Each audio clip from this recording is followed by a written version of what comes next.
तर बैल 10-15 दिवस बसून पहिला बैल काढून द्या. नानांना सरजा पळतो का तर पळतोय आम्हाला पण माहिती आहे, महाराष्ट्राला पण माहिती आहे. नानांना आमच्याकडून कधीच ना नसती, म्हणजे बसायला गाडीवर किंवा सरजाकडे यायला कुठल्याच गोष्टीचं बंधन नाही आमचं नानांना. मित्रांनो नमस्कार. वेगाचा शेवट सर्जा आज अभिजित भैया उंबरज मध्ये आले, तर त्यांची संपूर्ण मुलाखत म्हणजे आपल्या बैलाला काय झालं नेमकं, भैया आज कुठं फिरत काय आले ते सगळी माहिती जाणून घेऊया. भैया नमस्कार. नमस्कार. आम्ही पण आहे आमचा आज. भैया सर्जाला नेमकं काय झालं, कधी दिसलं मैदानात तेवढं सांगा. सरजा 10 तारखेच्या नंतर दिसेल, कारण ते बेरोड होता आणि ते आम्ही मग 2 महिन्यापासून आमचे प्रयत्न चालले होते आणि थोडासा कव्हर होत होता एक 30-40% आणि परत त्याचं प्रमाण वाढत होतं बेरोडाचं. शेवट म्हणजे 2 महिन्यापूर्वी आम्हाला सांगितलं होतं डोळ्यातनं काढत्यात, पण आम्हाला भीती वाटत होती सरजाच्या डोळ्यातनं काढायचं म्हणजे आम्हाला थोडी भीती वाटत होती, म्हणून आम्ही तिथे डोळं ही करून दुसरी औषधं चालली होती. पण ती शेवट नाहीला असतो आम्ही त्या दिवशी ते केलं, पण त्याचा रिझल्ट चांगला आहे की त्याच्या गोंड्याला थोडी म्हणजे फुटायला लागल्यात केस आणि आता तो फ्रेश पण आहे चांगला. भैया म्हणजे कशामुळे कधी जाणवलं आपल्याला असं झाली ती घटना? ना आम्हाला बरेच दिवस त्याची केस जायला लागले त्यावेळेसच जाणवलं होतं, पण ऍक्च्युली बेरोड हा प्रकारच आमच्या गोट्यावर पहिली वेळ होती. Okay okay. हा, त्यामुळं आम्हाला ती आता लक्षात नाही आलं. आम्हाला बी थोडं वाटायचं की म्हणजे नाही का तो त्याची स्किन किंवा वगैरे बाकी गोष्टी आहेत ना ह्या जाणवायच्या, पण आम्ही म्हणायचो थोडं थंडी पडली किंवा काय झाले त्यामुळे तो तसं करत असं. ऍक्च्युली मैदानात मला जे अनुभवी माणसं भेटली वयस्कर थोडी, त्यांनी मला सांगितलं दादा हे बेरोड काढा पहिला, बैलाला बेरोडने लय त्रास असतो बेरोडाचा.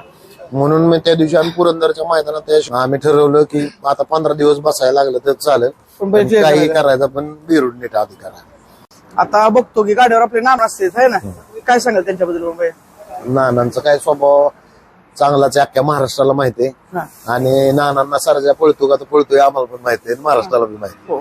त्यामुळे आहे त्यांचं जुनं ते तर आम्ही तसंच ठेवलंय, त्यामुळे काही विषयच नाही. नानांचं आमचं नातं बी चांगलं आहे, असं काय सरजामुळेच नाही, वैयक्तिक पर्सनल बी नातं आमचं नातं चांगलं, सगळं प्रेमानच नातं. हीच जपली नाव माणसं ह्याच क्षेत्रात हीच जपलं तर तुमचं सगळं, नाही तर तुमच्याकडे कोण येणार नाही. म्हणजे माणसं जपाय शिकलं पाहिजे, माणसं जपाय शिकली पाहिजेत. त्यात तुम्हाला बरेच उतार चढ येत्याल किंवा साधी आगाव माणसं भेटत्याल, पण ती सगळी बरोबर घेऊन तुम्ही चालला पाहिजे तर तुम्ही या क्षेत्रात टिकू शकता. म्हणजे बऱ्याच गोष्टी होत्याच भाया. आता तुमची अख्खी फॅमिली सर्जासाठी झटते. एक सर्जा एक म्हणजे तुम्ही जे मांडला की जो गर्दी पांगवणारा बैल आहे की नाही, गर्दी झाली त्याला पण तुम्ही एका दाव्यावर आणला किंवा तो लळा लावला, काय सांगाल त्याच्याबद्दल? मग ते गोट्यावर लय शांत असतो. शंभू त्याला एका दाव्यावर म्हणलं तर नेतो गोट्यावर, पण ते बाहेर आला एकदा म्हणजे त्याला पिकअप मध्ये भरला आणि त्याला गर्दी दिसली, मैदानावर उतरावला गर्दी दिसली की त्याचं जे म्हणजे हालचालीचं जे गणित असतं ना ते वेगळं असतं, म्हणजे पूर्ण बदललेला असतो. घरी ते ऑपोजिट बाहेर गेल्यावर झालेला असतो. त्यासाठी तुम्हीच नेहमी आपले जाताना 5 दावे बांधून नेणं सगळं असतं? हो, नाही असतं म्हणजे काय माहितीये का, असे मला सरजा माझ्या इथं वर्ष अजून नाही झाला आलेला, पण काय काय असे अनुभव आलेत मला की शंभू सुद्धा थरथर कापतो सरजाकडून. म्हणजे तो मैदानात म्हणजे बिघडलेला असला ना तर शंभू सुद्धा थरथर कापतो. म्हणजे त्याला प्रेमानच घ्यायचं का मैदानात त्याचं रूप वेगळं असतं? मैदानात नेलं की रूप वेगळं असतं, त्याला जेवढं तुम्ही प्रेमात घ्याचाल तेवढा ते. असं मला कळलं सरजाबद्दल की ज्या दिवशी गुलाल होत ना त्यावेळी त्याचं रूप वेगळं असतं. सेमीला जर लढत झाली, काय झालं सेमीला जर त्याची गाडी टाकाटाकी त्याला वाढायला लागली, काय झालं ना तर मग तो लय तमाशा करतो, म्हणजे जवळ सुद्धा फिरकून देत ना आम्हाला कोणाला. निक्याम सुद्धा आम्ही काढतो. मला जवळ अनुभव आहे, एका मैदानातली व्हिडिओ झाली त्यावेळी व्हायरल की एकदम उठून पळून गेला म्हणजे उठला इथं ते सुटला तर म्हणजे वाढत सगळ्यांचं आहे ना, सुटला तर आमची अक्कल बंद होती. सुटला तेवढंच फक्त म्हणजे त्याचं म्हणजे तुम्हाला कळलंय आता भाई नेमकं कसं आहे सर्जन, म्हणजे कुठं कसा होतो पोरागतच तुम्ही जपलाय त्याला ना भाई, त्यामुळे ते सगळ्या खाना कोणी माहिती ना भाई तुम्हाला. हो, आता तुम्हाला पण त्रास झाला ना त्या दिवशी बैल खाली पाठवून बघितलं मी तुमच्याकडे आहे ना भाई. काय करणार ते आता, ते आपण पोटच्या पोरापेक्षा जास्त जपलाय. म्हणजे मी शंभू बाजा आणि सरजा ह्यात कधीच काय फरक धरत नाही. जेवढा माझा शंभू जीव आहे तेवढाच बाजा आणि सरजा पण आहे आणि तो त्यामुळं काय त्यामुळं सरजा आणि बाजा आपल्यासाठी काय नाही.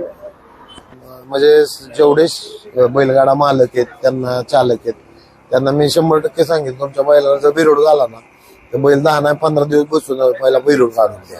100% बिरोड बेकार आहे. जास्त दिवस बेरोड अंगात राहिला की तो परत शिंगात उतरतो आणि एकदा का शिंगात उतरला तर ते विषय तुम्ही म्हणजे किती काय केलं तरी नीट होत नाही बेरोडाचा. आणि तुमच्या बैलाच्या स्पीडला 100% फरक पडणार बेरोड काढला. हे जाणलं होतं भाई आपल्याला हळूहळू स्पीड मध्ये काय आधी 100%.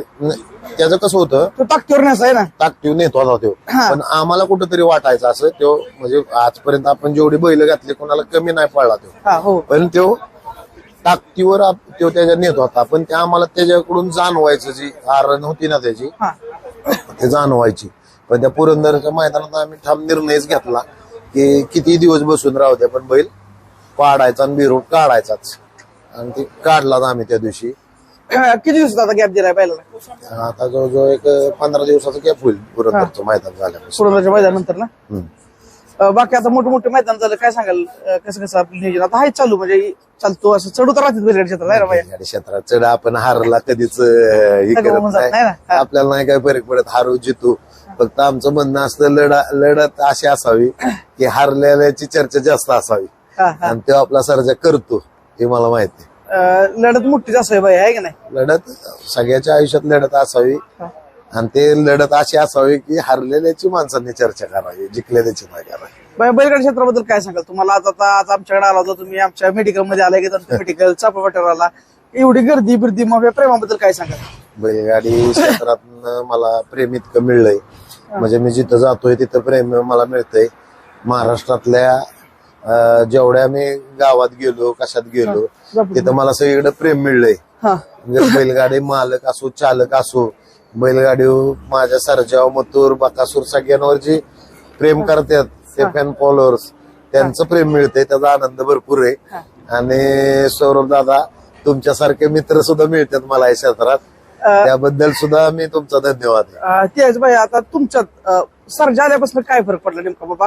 सर्जा आल्यापासून तुम्ही म्हणता की सर्जा पळू अगर कमी पळू त्याचं कधीच तुम्ही म्हणता घेणं नाही मला, पण तुम्ही जे मागे शब्द वापरला की त्याचं पाय धुतलं पाहिजे असं भैया. त्याने वैयक्तिक माझ्या आयुष्यात लय बदल केल्यात. माझं आयुष्य त्याने होत्याचं नव्हतं केलंय, त्यामुळं मी त्याचं 100% पाय धुवून पाणी पिलं तरी कमी येत सर्व. तुमचा आणि बाईंचा संबंध असा आहे तो, म्हणजे राहुल बाई एका शब्दावर मथुर इकडे तिकडे, त्यामुळे काय सांगाल त्याच्याबद्दल? बाईंचा संबंध आमचं बाईंचं माझं नातं फक्त रक्ताचं नाहीये, पण ते रक्ताच्या पलीकडचं आहे कुठेतरी. कारण राहुलबाई भाऊ मला शंभूला भाऊ मानतात, घरातल्या मानतात, ह्यातच मी त्यांचं तर आभार आहे. बाई मी एवढं सांगेन की आज शंभू दादाच्या प्रेमासाठी इथं आला भाई, आहे की नाही? एक छोटी त्याला काय असेल ती गिफ्ट सांगत नाही मी कोणाला, गिफ्ट त्याला ते काय सांगाल नेमकं, म्हणजे कसा शंभू दादा मग तुमचा? नाही शंभू शांतच आहे, पण ती कधी लहर आली म्हणजे असतो कालवा मग ती तेवढी समजूत काढावं लागते. भैया आता तुम्हाला संयमी व्यक्तिमत्व म्हणून बैलगाडी क्षेत्रात ओळखलं जातं, काय सांगाल की कुणावरच काय नाही बघतोय असं तर बैलगाडी क्षेत्रात? तुम्ही जर मी मागे पण सांगितलं, जर तुम्हाला वादच घालायचे असतील किंवा तुझं माझं करायचं असेल तर तुम्ही बैलगाडी क्षेत्र सोडून द्या, या मताचा मी माणूस आहे. हार जीत चालत राहणार, ही नाण्याच्या दोन बाजू आहेत, ह्या प्रत्येक दोन्ही बाजूला तुम्हाला सामोरं तर जावंच लागणार आहे. त्यामुळे हारलं जितलं तरी चिडून न जाता खचून न जाता तुम्ही उभं राहायला पाहिजे आणि तुम्ही वाद घालून ह्यातनं काय निष्पन्न होऊ शकत नाही आयुष्यात. आता मथुर असेल किंवा मथुरांनी कधी दिसेल गाडी आपली सर्जा मथुर? ती घरची गाडी, ती काय बाई कधी म्हणतात ते दादा ज्यावेळेस म्हणतात आता दादा इलेक्शन मध्ये बिझी, शंभू चाललाय उद्या दादांकडे. मी बघतो भैया की जेव्हा मैदानात बैल जातो मथुर, जेव्हा बाहेर नसतो तेव्हा तुम्ही शंभू जातो पुढून सगळं करता. एक थोडक्यात कसं सांगतो मित्रांनो, श्रीनाथ केसरी जेव्हा बैल खाली गेला तर जेव्हा पळून आले दोघं बाबा एका सेमीत लढत झाली, एक लागला एक नाही लागला, तर तुम्ही लगेच बैल घेऊन तुम्ही खास फायनल साठी थांबला. काय हे प्रेमाबद्दल काय बोलत भैया? मी सेमी झाल्यावर मी दादांपाशी जाऊन बसलो होतो. आमचं तसं काय नाही, कारण दादांनी म्हणजे माग बाईट मध्ये एकदा सांगितलं होतं की माझं मुंबईत एक घर असेल आणि माझं फलटणला एक घर असेल, घाटाव घर असेल ते फलटणचं घर असेल. त्यामुळं बाईंनी सांगू न सांगू आम्ही मथुरसाठी तिथं अवेलेबल असतोच. बाई नसले तर बाई नसल्यावर तर 100% असतो, बाई असल्यावर कदाचित बाई कधी म्हणतात की बिंजोड सर्जा घेऊन या मुंबईला, कसं काय? कधी माग फोन आलता, बाईंना सांगितलं फक्त फोन करायचा, बैल तुमचा आहे भरून द्या, भरून बैल येईल तुमच्याकडे. काय आता चिपळूणच्या प्रदर्शनाचं काय नियोजन आहे बाई आपलं? आहे 7 तारखेला चिपळूणला जाणार आहे सर. म्हणजे चिपळूणकरांना पहिल्यांदाच बैल आपला बघायला भेटेल? हो पहिल्यांदाच बघायला. काय सांगाल चिपळूणच्या नगरीला तुम्ही बैल सर्जा येणार आता आपला म्हणजे? चिपळूणच्या नगरीला एवढंच आव्हान आहे की फक्त थोडा तो जाग्यावर जास्त गर्दी कमी करा. का हो, म्हणजे त्यासाठीच पाहिजे तुम्ही बेता येणार ठिकाणी कुठे न्यायला त्याला. मी भेटतो म्हणजे त्यासाठीच भेटतो कारण त्याच्या डोक्यात कधी काही आम्हीच सांगू शकत नाही. भैया आता बघितलं तुम्ही आला अभि एक नवीन भाव आहे माझा अभिमान आहे ना, एक नवीन मेडिकल चालू केलं एकदम तुम्ही काय सांगाल पोरांना ह्याच्याबद्दल, म्हणजे नवीन मेडिकल चांगली गोष्ट आहे. मी त्यांना उलट म्हणलं ह्युमनपेक्षा तुम्ही वेटरनरीवर जास्त भर द्या आणि तुमच्या भागातल्या शेतकरी किंवा बैलगाडा मालक चालक असतील किंवा इतरच क्षेत्र त्यांना तुम्ही थोडस कन्सेशन मध्ये का तर शेवट शेतकऱ्याचं दुःख मला माहिती आहे. मी पण शेतकरी कुटुंबात जोर आलोय त्यामुळं 100% सहकार्य करा असं मी सांगितलं आणि ते सुद्धा 100% करतील कारण त्यांचं आता सध्याला त्या गोष्टीकडे लक्ष चांगलं आहे वेटरनरीकडे. यंग आहेत म्हणजे नवीन सुरुवात केली काय सांगलं म्हणजे आज काहीतरी पोरांनी उलट त्यांनी ते जास्त वेटरनरीत गेलेत ना त्याचा मला आनंद आहे जास्त ह्युमनपेक्षा.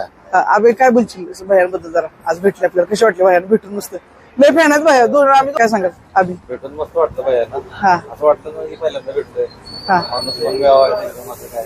आणि भैया तुम्हाला सांगतो दोघं सक्की भाव आहेत कसे आहेत पण राहून म्हणजे एकत्र आहेत का नाही भैया सगळं प्रॉपर तुम्ही जे म्हणता काय सांगाल असंच हे असो मी फलटणला आमचे मित्र आहेत आराडी जिम आहे आणि ते रोहन म्हणून त्यांचा धाकटा भाऊ आहे लहान तर ती लय एकमेकांशी चर्चा चाललेली असते जिम मध्ये सुद्धा. तर मी त्या रोहन पाशी जाऊन किंवा आराडी पाशी जाऊन म्हणतो की आताच्या जगात असे भाऊ राहणं गरजेचं आहे ना भैया. चालतंय भैया तुम्ही आमच्या इथं आलाय ना